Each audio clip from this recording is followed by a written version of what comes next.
and welcome to another episode of FooBar. In today's video, I want to share my techniques on keeping up with the cloud. This can work if you're a newbie or you're a more advanced developer.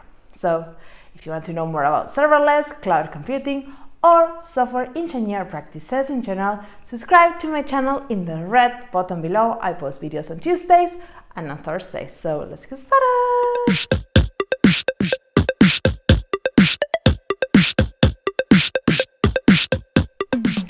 So this is another episode in the series Get Certified with me, and I put it in this series because I don't think it suits very well, but it can apply to any other spot. This is something you ask me a lot in the comments, how you can learn or how you do to keep up with the cloud, how you got started. Like, there's many variations of the same question that basically is about my learning techniques. So today we are having a more casual chat and we are discussing about that. Now in a more comfortable position so we can chat a little bit. This is a different video from my normal videos where I'm doing a tutorial, so I'm changing a little bit the setup.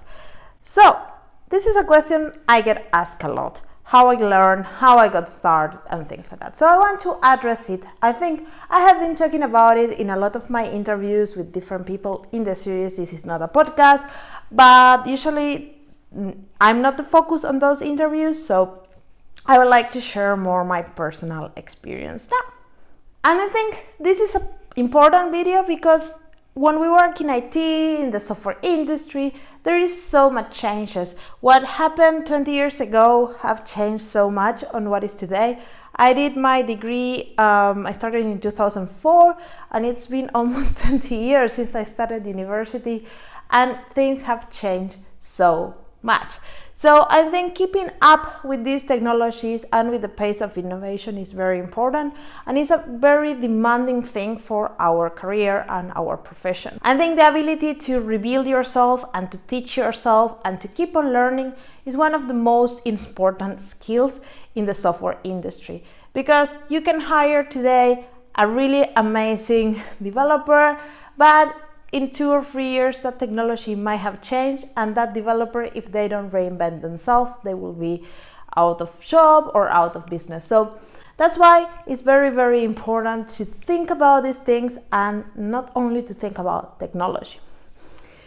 And more when we talk about AWS, I think, I don't know what is the current number, but it might be around 2,000 new releases of features and services every year.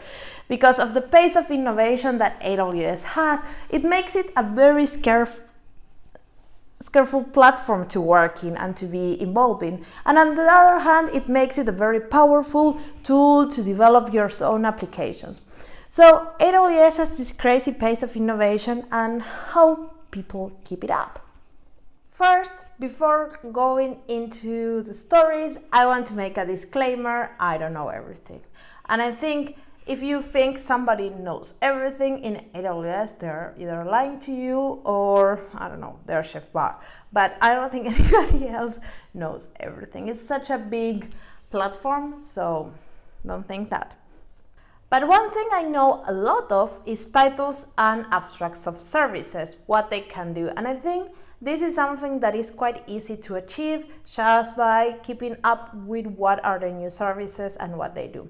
And this is something I'm quite good at, and knowing all the titles and the abstracts of the services. So I think it's good to start from the beginning with my first exposures to AWS. I think I was exposed around 2015 to AWS. Well, I will say that it was 2014 when I joined the first company that was born in the cloud that I work with. That was Robio, the Angry Birds company. They were born in the cloud, they were born on AWS, and that's where I heard about public cloud. Before that, I always worked with on-premises and data centers and things like that. I work in big companies like IBM, where they were providing the infrastructure and the data centers for the customers. They were installing these massive servers and things like that. So in 2014 was my first time encountering the cloud. But I have to say that I didn't touch it until 2015. I was working as a Java developer, as a backend developer, working on different applications that serves millions of customers. But because the way that the operations were done in this company, I was very abstracted from it. So I was able to keep my life, deploy my code, nothing changed in my head on how we work in the cloud. And then in 2015, I changed project and I got my first exposure to AWS. I remember my first thing that I had to do with AWS was to work with Kinesis. I had to analyze events that were coming in through Kinesis, so I was using this library in my Java application, and I was amazed when I was able to see how many events were coming in and how can I manipulate them in real time. So for me, that was like, wow.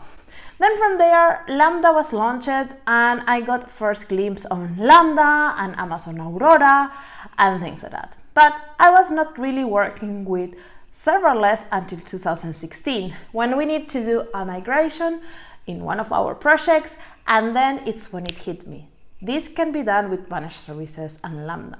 The company I was working didn't have support in the ops for that, so I have to put my sleeves up and get working directly from the console, from the YAML, as infrastructure as code, and with all these good practices that we talked before, but with no support from anybody else, because in the company those skills were not there yet.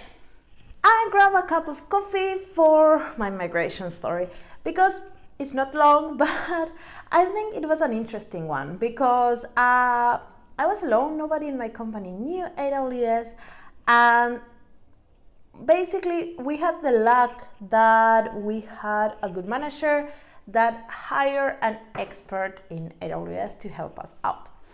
So this person came once a week and was training us and giving us all the support that we needed to learn AWS.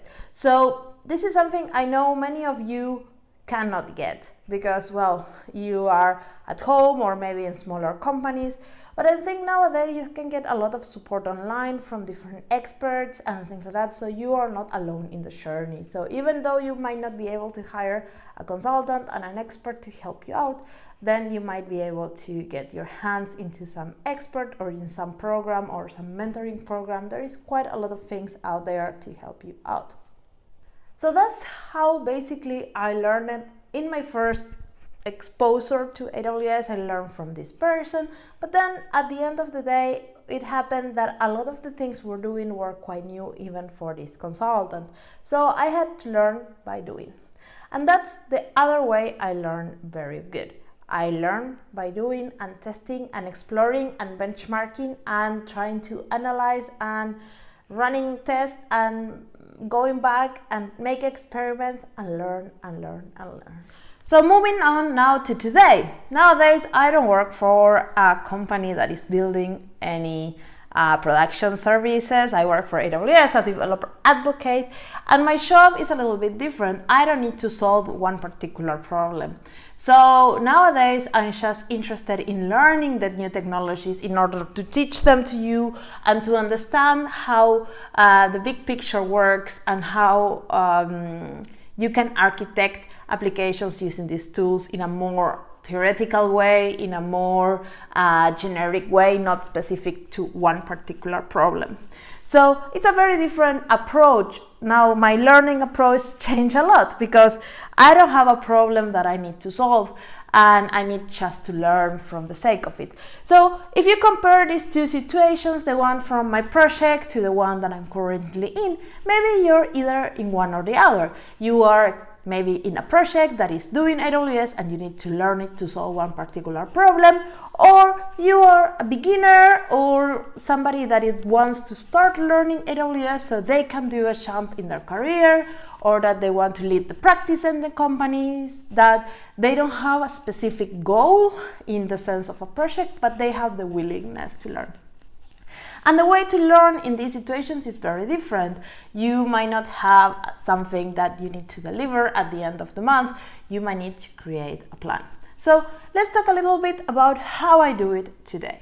So if we wrap up some of the ways that I learn, we can put some examples on the ways that you have seen me learn in public. For example, you will notice that most of my videos are tutorials, and that is because I learn by doing. It's not that all the tutorials I have put up are things that I have done myself in a production environment. A lot of the things, at least the newest ones while I'm working in AWS, are things that I'm trying out and I'm exploring. It's not something I have tested myself in a production environment. It's something I have read about, stories about customers and reference from customers using it, and then I want to create those tutorials for you. So I learn by doing. I put, okay, I want to do this, and then I do it. So what example I think is my video on CDK, working with Lambda and EFS. So Danilo Poccia published this launch blog post about this feature, and he made an example using the console and using Python. So I decided to replicate the same thing using CDK and using Node. So in that way, I kind of have an idea of what I was doing, but I didn't need to kind of copy paste. I have a plan. And that became a video because I learned something, I found it useful, and I make it a video for you. And there's a lot of examples like that in my YouTube videos. You will see it all the time. I discover something, I dig into it, I go in depth, and then also your questions help me out to make videos that I learn out from. So sometimes you ask me questions on how to do something.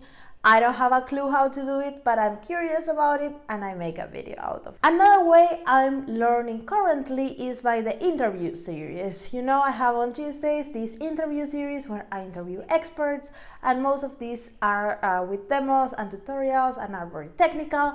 So I don't know a lot of the things I'm interviewing for. Maybe the serverless topics I'm more familiar with, but if you check the one on Tuesday, it was about CDK again, and I have a video series or a video interview on machine learning, on Alexa, and things that I'm not particularly familiar.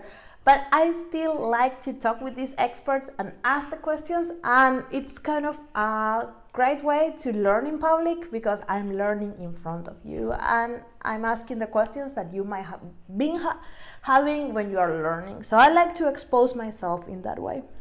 So another thing I want to tell you that I do and I think is very valuable is to put a deadline. So for me, my deadlines are I have to deliver a video on Tuesdays and on Thursdays, and I need to learn something in order to have these videos out. I have webinars and I also have demos and all kind of things that require me learning all the time. So those are my deadlines. It's not my work. I don't have a project, but well, it's my work, but it's not like I have a project, but I have deadlines all the time. And I think deadlines are a great way to get your shit together and to give results. And the last tip I will give you, at least the last thing I do, is to plan. So in your head, maybe my YouTube channel doesn't seem a very structured plan thing, but I have an idea on what I'm doing and what I'm learning and how I will guide you in my learning. So sometimes I have random things like this EFS Lambda because I didn't know that it was coming out and I got excited. But then I have things, okay, I want to learn more about Amplify. So I go deep on it, I make a series of videos, then I interview another David, and I will have more things coming out because I'm going in a deep trip on Amplify. That's my plan, is something I want to learn. Another thing that you might be noticing is that, well, the CDK journey in general is something I wanted to learn. And again, I'm going into that path. You will see more and more videos on CDK because it's something I think is very, very interesting. So I have some plans of things that I want to learn and I want to teach, and I try to tackle those from different angles. So then to wrap up, the tips are learn in public and learn from others. Just ask questions and try to get into the mind of experts. Nowadays, there are no events, but if you happen to go to online events, those are great places to ask questions and to meet experts and ask questions and ask questions. You might not get the chance to do an interview like I do in my YouTube channel, but why not? Why don't open your own channel and invite people over? The other way is to do things. If you're a good like person like me that likes to learn by doing, do things. Get tutorials, modify them a little bit so you're not end up copy pasting. Have an idea of things you would like to write and do them. Have a plan. So have an idea of what is your end goal. Is it you want to make a website, you want to learn Amplify, you want to, I don't know, get a certification, I don't know, things like that, and have a schedule when you would like to achieve all this. Do you have a hard date set? One thing I want to start with you today is the 100 Days of Cloud challenge. This challenge combines the two things that I was telling you before about having a schedule and having a plan. And I think that this allows you to have 100 days where you can focus on working on the cloud and get yourself some kind of goal. For example, it can be a certification, or it can be, I don't know, creating a website, or think about what you can achieve in 100 days. So let's go to my computer and figure that out. Maybe you have heard about the 100 Days of Code challenge that it was created many years ago, where you go through coding a little bit, 100 days, and you get to learn something. And now the community has created this 100 Days of Cloud that is particularly to learn cloud. So this is a program that it's, I think, adheres very well to some of the things I told you to learn. So planning, you will have to think about what you will learn from these 100 days, and you will have a deadline that is 100 days. Also, you might be learning in public because you will be exposing your progress in this platform. And also you will have a community that can help you to support and you can learn with. So it's not only learning alone, but it's learning with others, and you will be learning by doing if you plan the right things for you. So today I want to start my 100 Days of Cloud challenge with you. So we will set up that together. I will not show you all the details because the guys from the 100 Days of Cloud has done quite an amazing job on putting everything out for you, but I want to start it and I want to share you how I'm creating my goals and how I'm planning out. So here we are in the 100 Days of Cloud main website. Here you can find all the information and some posts from the community and things like that. Have different tabs here that you can type and see. Some of the things are not really working right now because this is quite new. Others are really active, like the Discord. It's a community free to join and open to everybody to join, to chat and be supported by the community. The LinkedIn group, you can get yourself added there, and the same to the Twitter list. And in Twitter, you can follow the hashtag 100 Days of Cloud to see how others are doing and what is the conversation behind it. So I will start by the kind of first part. So if you want to know more, they have a YouTube channel as well where they explain how to use the template, how to contribute, what it is, and you can get all the info from there. But I will do mine. So let's get started. Let's find the rules. No, this is always the fun part. How to get started. There is a GitHub project. That's the one I want to find.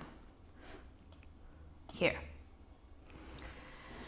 So this is a GitHub project. So this is a template, so we can basically use this template and copy it to your GitHub repo. You can make it public or private. I will make it public so you can then follow it up, and I will call it 100 Days of Cloud. And I will put a description. This is my first 100 Days of Cloud journey. So I will create this repository from the template in my GitHub repo, and when it's finished, then we come back. Good, now it's done. And the first thing I want to do is to edit a little bit this thing. So here are some instructions. You can read about it in the website. You can join the Discord. You can copy this template that we have done. Then you can use the micro, short or long day journey template to document all your progress. You can update this README, and then you can go to the 100 Days of Cloud ideas to get some ideas. So let's start by editing this thing out. Oh, I can preview the changes. That's nice. It's been ages since I don't use GitHub to edit. So, how to use the template, fill the icons with, you see this little hand. Now it's hard to see the hand. We have provided a sample day churning entry starting at day 0. You can delete this example. So I will introduce myself. Let's put here Marcia's cloud journey. I'm a developer advocate for AWS, and I want to learn more about the cloud. I want to get certified with the Developer Associate certification. I've been studying for this certification forever, and you know it because I have a whole playlist on this, and I'm really close to get certified, and I don't get my head around it. Work comes and it goes, so I think maybe this can help me to get certified. I don't know what about you, but it will be my goal. And I'm pretty sure after I get this certification, I can get the solution architect certification because a lot of the things are similar. So good. We have completed done. My Twitter is, and my LinkedIn I don't use, so I will leave it there. So my first day, I need to, it's here, Journey 00 README, and maybe today is my first day. I've been working today with Amplify, trying to create a REST backend with Amplify. So maybe we can write that. So my first day, we can put building a backend with REST and Amplify. And then I need to find this and write something there. This is 100 days, sounds scary. One thing I will add here is a disclaimer. I won't do this on the weekends. So I'm starting with excuses already, but I will not do it on the weekends. So now I can save this. We can see how it looks. So I'm a developer advocate for AWS. I want to learn more about the cloud and get certified. Disclaimer, I will not do this on the weekends. And here is my Twitter. I could add my GitHub or things like that. And then I need to go here. And this is my kind of template thingy. So there is journey and there is one for each day. Oh my God, they have done their homework. Wow. And they said that there are different types of templates. So let's see, the micro, the short, and the long.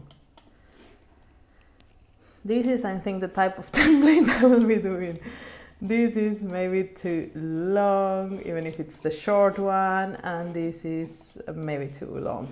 But I'm too lazy to edit it everywhere, so I will just go, well, I can copy this. So raw, hop. There is some kind of social proof, but I will not share my progress because what I'm doing now is I'm working for this this Amplify thing I'm doing is for a webinar. So I will go here, I will edit this, and then I will do this. So let's put it here, building and Amplify web app with REST backend. So this is something I've been doing now because there is a lot of examples on how to do it with GraphQL, but there is not much examples on how to do it with REST. So this is what I wanted to do today. I did it, and I did this just for build. This for a upcoming webinar. Yeah, so this is my things. Ooh, I need to save this. Yay. But this is how my challenge looks now. Yay, I have one. And I need to remember to update it every day with my progress. So this was the video for today. I hope you like it. If you did, give a big thumbs up and let me know what other concerns you have. What is your journey on learning? How you keep up? How you learn? Have you started the 100 Days of Cloud Challenge? If so, let me know in the comments box below your GitHub repo or your Twitter where you're posting these updates so I can go up and say hi. And I see you in the next episode of FooBar. Ciao, ciao!